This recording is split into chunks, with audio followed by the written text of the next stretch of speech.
आज शनिवार का दिन है, जिस दिन अपन इस दरिद्रता से मिलने के लिए पीपल के पेड़ के नीचे आए हैं।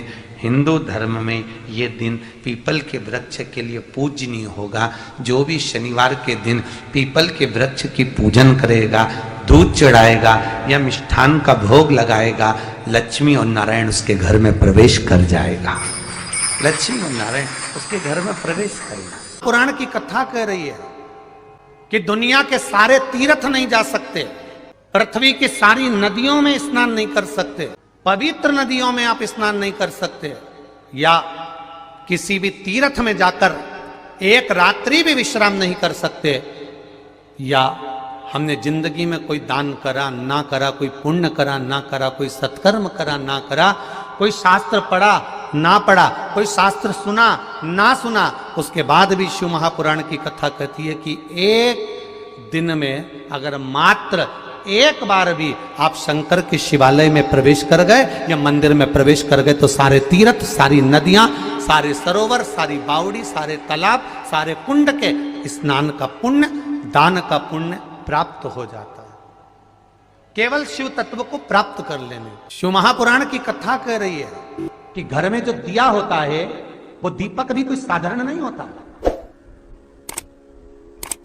उस दीपक की भी महत्वता है, उस दीपक का भी वर्णन है। महाराज एक बात और बहुत अच्छे से सुनिएगा, शायद आपकी जिंदगी को सवार हो, शायद आपके जीवन को सवार हो। मेरी जीजियों, मेरे जीजाओं, मेरी बेटियों, बेटाओं, कभी मौका लगे, शंकर भगवान के शिवलिंग के पास में आप बैठे हैं। यहां तक शास्त्र कहता है कि घर में अगर किसी को बहुत तेज बुखार आ गया है, बहुत तेज बुखार, और बच्चा उस बुखार में तप रहा है, बहुत तप रहा है, महाराज तुम जिस दिए में भगवान की आरती उतारते हो, जिस दिए से तुम भगवान की पूजन करते हो, कभी मौका लगा और आप पूजन करने के लिए गए,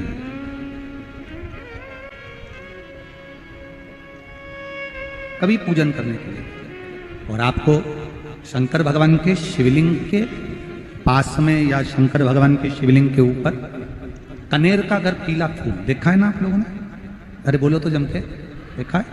कनेर का यदि पीला फूल शिवलिंग के आसपास में या शंकर भगवान के ऊपर कहीं रखा हुआ भी दिख जाए, विषम परिस्थिति हो, बहुत हिम्मत ना हारते हो, तभी भगवान अकेले में एकांत में आप पहुंचे उनके पूजन के लिए, कनेर का पुष्प वहां रखा है, चाहे वो जलाधारी पर रखा हो, चाहे वो शिवलिंग के पास में रखा हो, शिवलिंग पर रखा हो, उस कनेर के पुष्प को अगर आप 5 जगह का स्पर्श कराकर अपने हृदय की बात कहकर वापिस महादेव को समर्पित कर देते हो, तो भी मेरा महादेव तुम्हारे दुख का निवारण कर देगा। अब वो 5 स्थान, वो 5 स्थान, पहला गणेश जी, गणेश जी का जो स्थान होता है वह जगह, दूसरा षडानंद कार्तिक,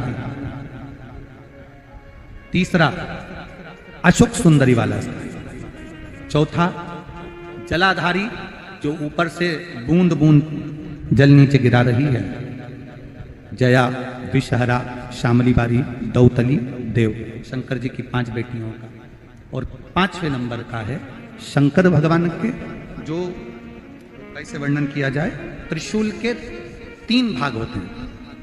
करें दर्शन आप लोगों ने, जैसे सामने त्रिशूल लगा है, इस त्रिशूल के ऊपर देखेंगे तो 3 भाग दिख रहे हैं, नजर आ रहे हैं सबको?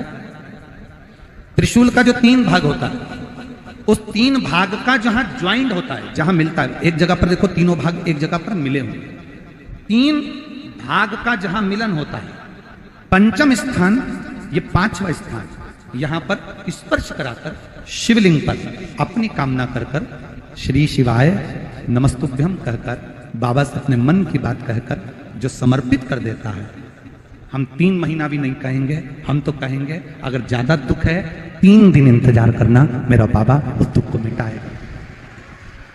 3 महीना बहुत दूर, पर करना है दिल से। और कई तरह के दीपक होते हैं, दीपक का भी विधान वर्णन किया गया, उस दिए का भी वर्णन किया गया। यहां तक शास्त्र कहता है कि घर में अगर किसी को बहुत तेज बुखार आ गया है, बहुत तेज बुखार, और बच्चा उस बुखार में तप रहा है, बहुत तप रहा है, मारा, तुम जिस दिए में भगवान की आरती उतारते हो, जिस दिए से तुम भगवान की पूजन करते हो, उस दिए की बत्ती को नीचे डाल दीजिए और उस दिए को पानी की बाल्टी में धो दीजिए। कौन सी बाल्टी में? जिस बाल्टी के पानी से आप बच्चे को स्नान करा सको। मारा, केवल भगवान पर से ले जाकर, पास में से ले जाकर उस बाल्टी में थोड़ी देर डाल दो और उस बाल्टी के पानी से उस बच्चे को स्नान करा दीजिए। 15 से 20 मिनट, आधा घंटा लगेगा बच्चे का। बड़ी बेचैन दिख रही हो तुम, क्या बात है? पार्वती जी कहती है, देवव्रत, कश्मीर प्रदेश का एक भक्त देवव्रत बेलपत्री के वृक्ष के नीचे बैठकर आपका मंत्र जाप कर रहा।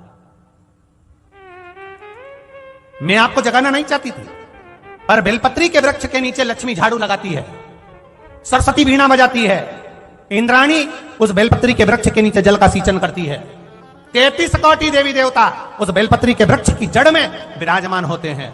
इसलिए देवव्रत एक बार पंचाक्षर मंत्र बोलता है तो वो 33 करोड़ बार गिना जाता है, ऐसा बेलपत्री का वृक्ष होता है। बेलपत्री के वृक्ष के नीचे एक बार अगर भगवान का नाम लिया जाता है तो वो 33 करोड़ बार, 33 कोटि बार गिना जाता है। एक मंत्र केवल नमः शिवाय, ओम नमः शिवाय, नमः शिवाय, ओम नमः शिवाय, 33 कोटि बार गिना है, 33 कोटि। कितना सुंदर लिखा है। फिर वही वाली बात आ गई जो पहले कथा में कहा, अपने लिए अच्छा वाला घी छाट के लाना, अच्छी कंपनी का लाना, और जब यज्ञ करने बैठे, पूजन करने बैठे, हवन करने बैठे, भगवान का कोई पाठ पूजन करवाई, पूजा वाले दुकान पे बोलना कि पूजा का घी चाहिए। तो वो पूजा का सामान बेचने वाला भी चतुर था, उसने पूजा का ही घी दिया। तो इन्हें पूछा, भैया ये घी कितने का? तो क्या 80 रुपए का? तो 80 रुपए का आधा किलो? तो क्या पूजा का है? भारत की भूमि पर इस मृत्यु लोक में, पूरे विश्व में ऐसे कई घर हैं जिनके घर में गुजारा करने के भी आफत है। पहनने के कपड़े नहीं, किसी के यहां पर भोजन नहीं, किसी के यहां जमीन नहीं, किसी के यहां दुकान नहीं, कोई कोई पूरी जिंदगी किराए के मकान में निकाल देता है। नहीं, मेरा एक निवेदन है, इस कथा को जितने छत्रपति संभाजी नगर के श्रोता भाई बहन श्रवण कर रहे हैं उनसे निवेदन करूंगा, आप हाथ का ठेला लगा रहे हो, सब्जी का ठेला लगा रहे हो, फल का ठेला लगा रहे हो, धक्के की जिंदगी जी रहे हो, दरवाजे पर बैठे हो, कहीं ना कहीं तुम दास्य भाव की जिंदगी जी रहे हो, तकलीफ में जिंदगी जी रहे हो, बहुत दुख की जिंदगी जी रहे हो, बहुत कष्ट की जिंदगी जी रहे हो, उनसे केवल निवेदन करूंगा, 3 महीने 2 जगह पर जल चढ़ाना प्रारंभ कर दीजिए, केवल 3 महीने। एक शंकर भगवान के शिवलिंग पर, दूसरा बेलपत्री के पेड़ के नीचे, 2 जगह पर जल चढ़ाना 3 महीने लगातार चालू कर दो, बाबा तुम्हारा हाथ पकड़कर तुम्हें उन्नति की सीढ़ी पर चढ़ा देगा। हमें कोई चमत्कार करना नहीं आता, और ना हम कोई तंत्र विद्या या मंत्र विद्या जानते हैं, ना हमारे पास में बेल है, ना हमारे पास में भभूति है, हमारे पास में तो केवल शिव का नाम है। आप श्री शिवाय नमस्तुभ्यम बोलो, ओम नमः शिवाय बोलो, नमः शिवाय बोलो, चाहे महामृत्युंजय मंत्र बोलो, उसका स्मरण करते करते भगवान शंकर के शिवलिंग पर जल, और उसी पात्र में जो जल तुमने शंकर जी को चढ़ाया है उसमें से बचा हुआ थोड़ा सा जल बेलपत्री के पेड़ के नीचे चढ़ाना प्रारंभ कर दो। अलग से बेलपत्री के पेड़ के नीचे चढ़ाने के लिए अलग से लोटा भर के जल जरूरत नहीं पड़ेगी। जो तुमने शिव जी को जल चढ़ाया, जो तुमने देवाधिदेव महादेव को जल चढ़ाया, बस उसी पात्र का जल शंकर जी को चढ़ाओ, उसमें से बचा हुआ थोड़ा सा जल बेलपत्री के वृक्ष के नीचे चढ़ाना प्रारंभ करना। कौन सा बेलपत्री का वृक्ष? जिसकी छाया आपके ऊपर आ रही हो। शिव महापुराण बड़ी सुंदर बात कहता है, ध्यान दीजिएगा। जिस बेलपत्री का पौधा तुम्हारे सिर का, और ये दोनों हाथ ऊपर कर लो, अपन खड़े हुए और खड़े होकर दोनों हाथ ऊपर करे, इतना बड़ा बेलपत्री का पौधा है, उस बेलपत्री के पौधे की पत्ती को कभी तोड़कर शंकर जी को नहीं चढ़ाना चाहिए। ध्यान रखना, कितना बड़ा पौधा। आप खड़े हो जाओ और खड़े होने के बाद आपका हाथ ऊंचा कर लेना। इतना बड़ा पौधा है, उस पौधे की पत्ती बेलपत्री को तोड़कर शंकर भगवान को कभी नहीं चढ़ाना। शंकर भगवान को उस बेलपत्री को, उस वृक्ष की पत्ती को तोड़ना चाहिए जो वृक्ष तुम्हारे हाथ से थोड़ा सा ऊंचा हो, जिसके लिए तुम्हें हाथ और ऊंचा करना पड़ रहा हो।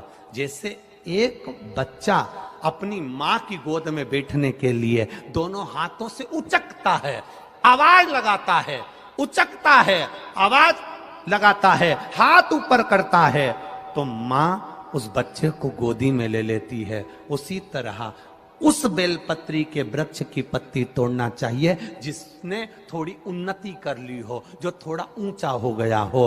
तुम उसको पाने का प्रयास करो तो भगवान भी तुम्हें अपनी गोदी में ले ले। ऐसे वृक्ष की पत्ती तोड़। अब तुम छोटा सा पौधा, बिल्कुल जरा सा पौधा, उसी की पत्ती तोड़कर महादेव को चढ़ाओगे, ये श्रेष्ठता नहीं।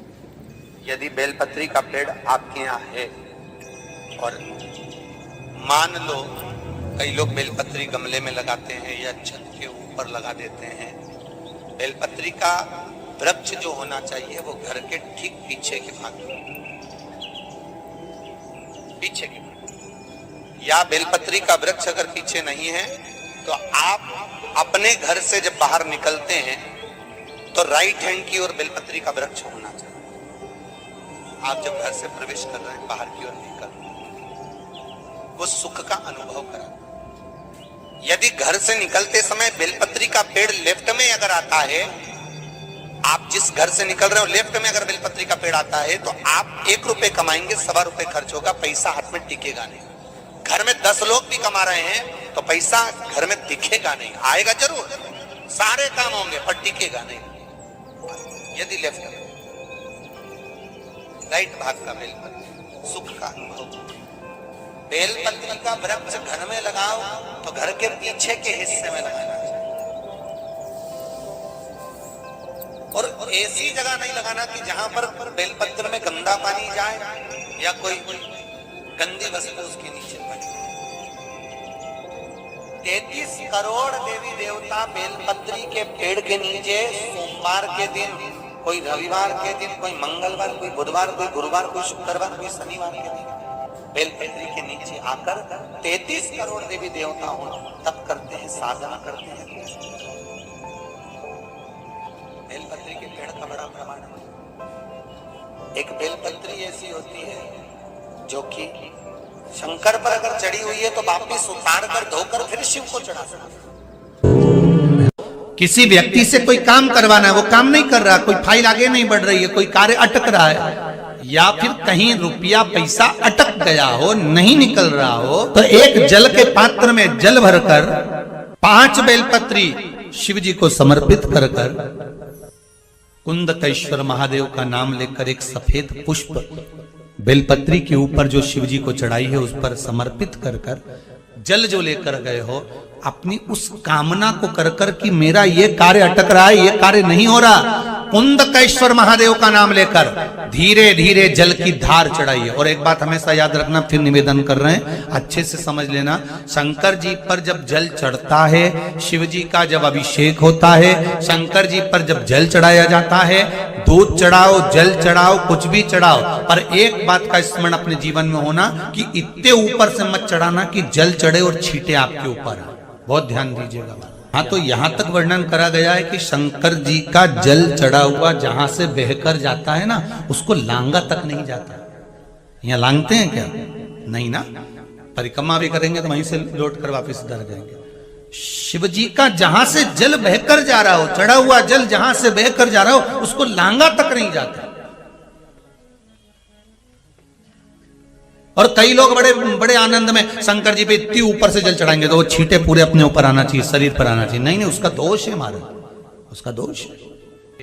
आप भगवान को अगर जल चढ़ाओ, दूध चढ़ाओ, तो मान लो अगर जैसे एक सरल भाषा में समझ लो और अच्छे से, कि जैसे ये शिवलिंग है, शंकर जी का ये शिवलिंग है। और आप जल चढ़ा रहे हो तो इतनी ऊपर से छोड़ोगे तो पानी का छींटा तो अपने ऊपर आएगा, पर वही जल, वही दूध, वही सामग्री आप शिवलिंग से थोड़ी सी दूरी बनाकर अगर आप समर्पित करेंगे तो बाबा उसको स्वीकार भी करता है और आनंद की अनुभूति भी होती है, कार्य में सिद्धता भी आती है, कार्य में उसकी सिद्धता भी आती है।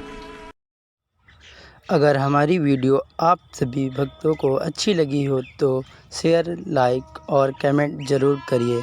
धन्यवाद। श्री शिवाय नमस्तुभ्यम। हर हर महादेव।